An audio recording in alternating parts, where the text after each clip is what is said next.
This is the Hidden Killers podcast with Tony Brueski. Featuring author, psychologist, and daily contributor, Shavaun Scott. Chad Daybell, he is on trial, and the same lines or very similar lines that we heard in the Lori Vallow trial being repeated again. It's a story of sex, power, and money. Maybe for slightly different reasons this time around, with it being from the perspective of Chad Daybell. But again, sex, power, and money. Mix in a little bit of crazy religion and beliefs, and you have a recipe for what happened there, at least with those two when it mixed together.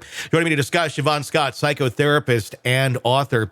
Let's just start talking about where this is going and what kind of defense is going to be mounted here for Chad Daybell. Seems like a little more aggressive than what Lori had, but this one pointing out that it was Alex Cox who did most of it. He was, and Chad was under the spell of Lori. He just couldn't take his eyes off of her, and then was completely oblivious to all of these things going on. Any way that's going to resonate with a jury, or is this more so John Pryor just kind of dealing with the cards that he was dealt? Yeah, I think he's doing everything he can possibly do. It's this evil blonde scheming woman, who just swept him off his feet, and he was along for the ride and couldn't help himself. He and Storm, right? It was just out of his control. So I don't see that this is going to fly, but it doesn't surprise me that they're going to try throwing Lori under the bus. With the fact that they are trying to throw Lori under the bus, which is very interesting, I'm curious as to how that plays then with all of the religious beliefs in this, because they were partnered together. They believed the kids were zombies together. I think there's phone calls where they're talking about this as a couple. It wasn't just Lori by herself making these claims. Chad sitting there in some of those phone calls like, yeah, the kids are zombies. That being the fact, that also, is that showing that he was really believing these crazy religious beliefs? We haven't heard a lot of that being argued yet. Just more so he was enamored with a woman. But obviously religion plays a huge role in this. Yeah. The shared delusional beliefs, I think, are what made this case, aside from the brutality of it, the shared delusional beliefs about the zombies and all the bizarre stuff that they got into. This is on both of them. And it was equally shared. Now, is there a question still at this point? Was he as delusional as her? He has not seemed that delusional, but he was writing these bizarre apocalyptic books and trying to form this cult kind of group before he met her.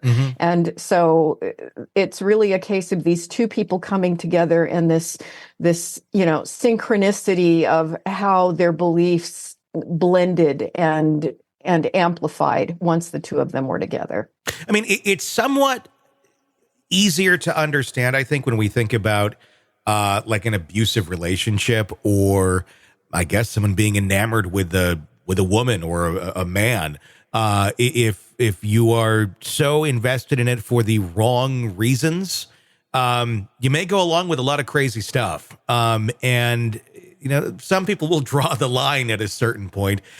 Is this kind of a case where they're going to try and paint it as, well, Chad just never had a line? Like, he would go along, he would say whatever Lori wanted, and went along with whatever Lori wanted because he wanted Lori. That may be the best that they can come up with here. Yeah, I don't think that that's going to necessarily fly, but clearly it was a blend of this narcissistic personality, which, her diagnosis was this bizarre delusional disorder. So she really was psychotic, in addition to the narcissistic and histrionic personality disorder, which is a very bad combination.